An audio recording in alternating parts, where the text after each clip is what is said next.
Radio Spaghetti Saison 3 Épisode 7 Souvenirs de grands-parents, le magicien et la première exposition. Vous écoutez Radio Spaghetti, merci à vous d'être ici. Dans le cadre de cette volonté d'ouverture de l'antenne que je vous avais présentée lors du premier épisode de cette 3e saison, je suis très heureux de commencer avec cet épisode, une mini-série divisée en 3 parties qui mettra en scène principalement mes 3 grands-parents, un épisode donc par grand-parent. Je leur ai proposé de raconter devant le micro un souvenir, une histoire, quelque chose qu'ils ont vécu sur une période plus ou moins longue et qui les ont marqués. Diffusé par ordre d'enregistrement, on commence aujourd'hui avec ma grand-mère, Grand-Mi. J'avais 9 ou 10 ans et je passais des vacances sans mes parents au mois de juillet dans les Hautes-Alpes, dans un centre de vacances protestant. Et il y avait toute une bande d'enfants. Il n'y avait pas autant d'activités qu'aujourd'hui qui étaient organisées. Nous, on était libres, on grimpait un peu dans la montagne, on jouait dans la rivière, on faisait les foins avec les paysans. Et on se retrouvait tous, les familles, pour les repas qui étaient pris en commun dans une grande salle. Il y avait le soir, j'ai quand même le souvenir de quelques films le soir, ou peut-être des jeux, ou de la musique. Oui, quand la nuit était tombée, il y avait des choses communes.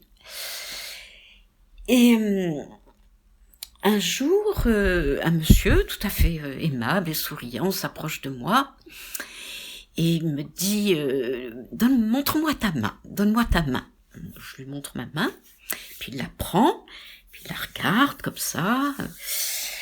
Et il dit, qu'est-ce que je vois ? Je vois que ton père est médecin. C'était vrai. Il me dit, je vois que vous êtes une grande famille nombreuse. Je vois que tu as 6 frères et une sœur. C'était vrai. Il continue et il dit, oui, je crois que vous vivez tous là, dans le sud de la France. C'était vrai. Alors moi, vous imaginez, j'étais très intriguée, très surprise, on peut même dire médusée, fascinée. Et à la fois, ça me faisait un peu peur quand même, et en même temps, je trouvais ça étonnant, intéressant, passionnant. Quand je suis rentrée de vacances chez mes parents, je me souviens très très bien, au moment du café, il y avait mes parents et un de mes frères, et je leur raconte, vous savez, cet été, j'ai fait la connaissance d'un magicien. Et il a pris ma main et il m'a dit, papa, que tu étais médecin, que nous étions une famille nombreuse, qu'on habitait ici, tout ça. Oh, j'ai jamais vu ça. Mes parents me demandent, mais il s'appelait comment ? Je dis, mais je sais pas exactement. Je crois que son prénom c'était Henri, puis le nom c'est un nom un peu compliqué, Lindegaard, quelque chose comme ça. Mes parents disent, mais tu crois pas que c'était Henri Lindegaard ?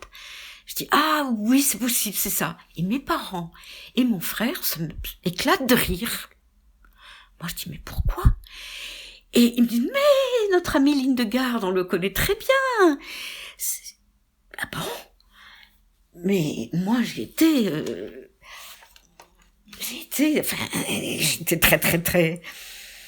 très déçue. C'est quoi, c'est pas possible. Mais non, comment c'était un magicien. Alors, mes parents continuaient à rire aux éclats. Et moi, franchement, j'avais vraiment cru avoir rencontré un magicien. Et je continuais à penser à lui comme ça. Et je me réjouissais de dire ça à mes parents. Et ça m'a humiliée de les voir rigoler comme ça. Et oui, je me suis vraiment sentie trompée, vexée, humiliée. Et à partir de là, je vais vous dire, à partir de là, j'ai commencé à dire des mensonges. Alors, après, avec le recul, j'ai bien conscience quand même que c'était pas méchant du tout. C'était même, ça avait quelque chose d'amusant.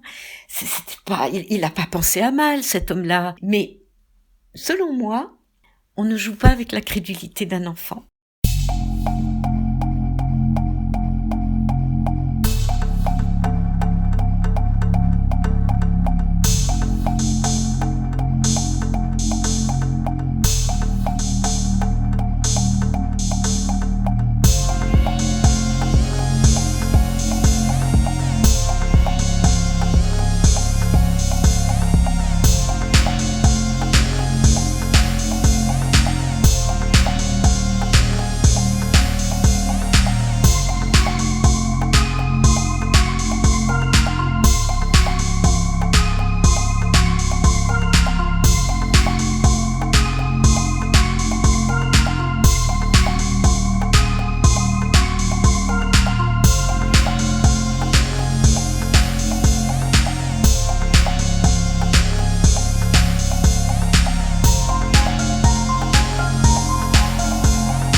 Radio Spaghetti, souvenirs de grands-parents.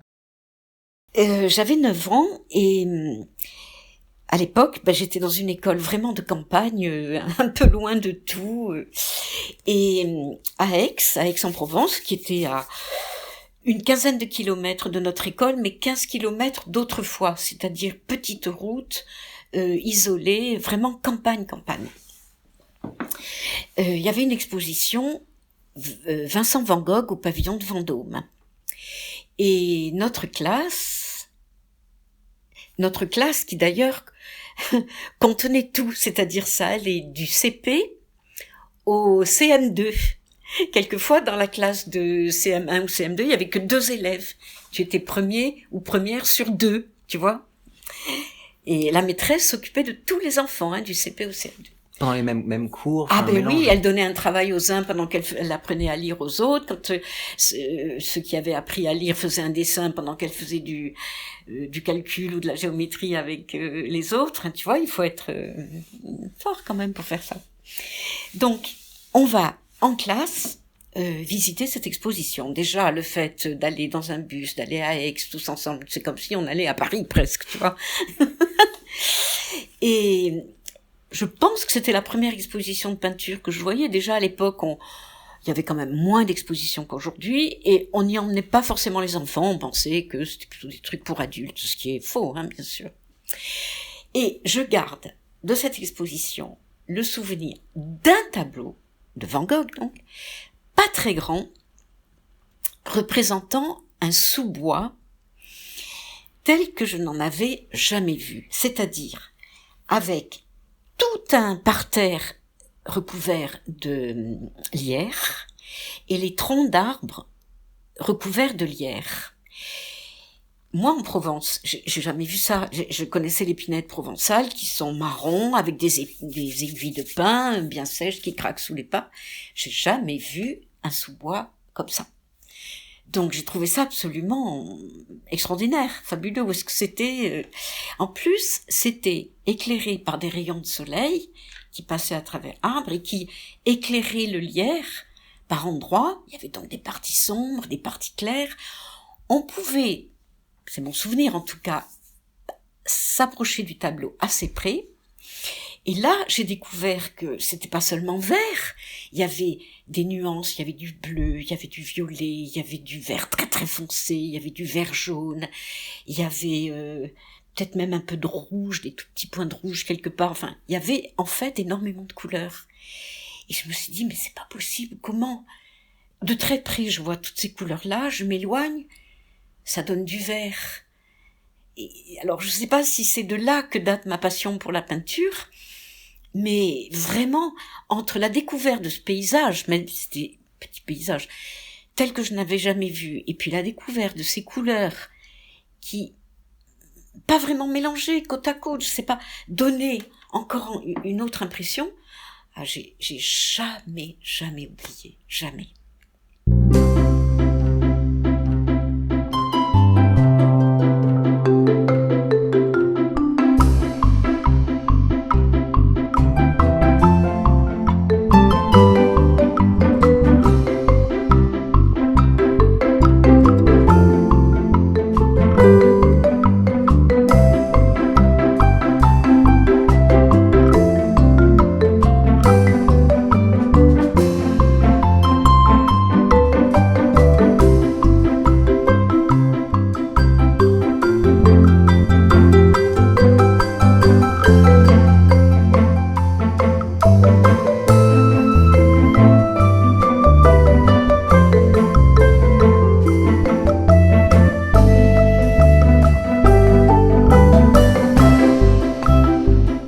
C'était le 7e épisode de Radio Spaghetti, Souvenirs de grands-parents. Le magicien sur fond de mensonges à la sauce Marcel Pagnol avec son oncle Jules qui lui fait croire qu'il est le propriétaire du parc Borély, qui était suivi de la première exposition, la découverte de la peinture et de la beauté de l'art. Comme d'habitude, retrouvez dans la description les crédits des 2 musiques d'aujourd'hui, 19th Floor et Rainbow Forest. On se retrouve mercredi prochain à 16h30 pour suivre la diffusion du 2e épisode en première sur YouTube, ou bien plus tard, quand vous voulez, où vous voulez, en podcast sur Radio Spaghetti. Au revoir et à bientôt.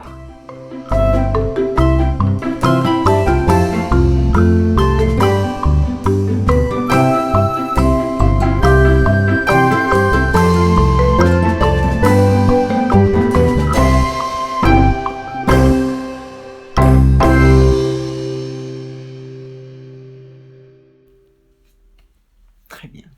Voilà, deux pépites. Oui, une chose un peu qui t'a marqué en mal un peu finalement, et une chose qui t'a émerveillé, etc. Voilà. 2 choses qui ont eu de la conséquence sur mon avenir, finalement. Bon, je me suis pas mise à mentir toute ma vie, mais je sais très bien que consciemment, pendant un certain temps, j'ai dit, bon, bah tiens, allez, t'as menti, je mens. À écouter et réécouter sur radiospaghetti.blogspot.com.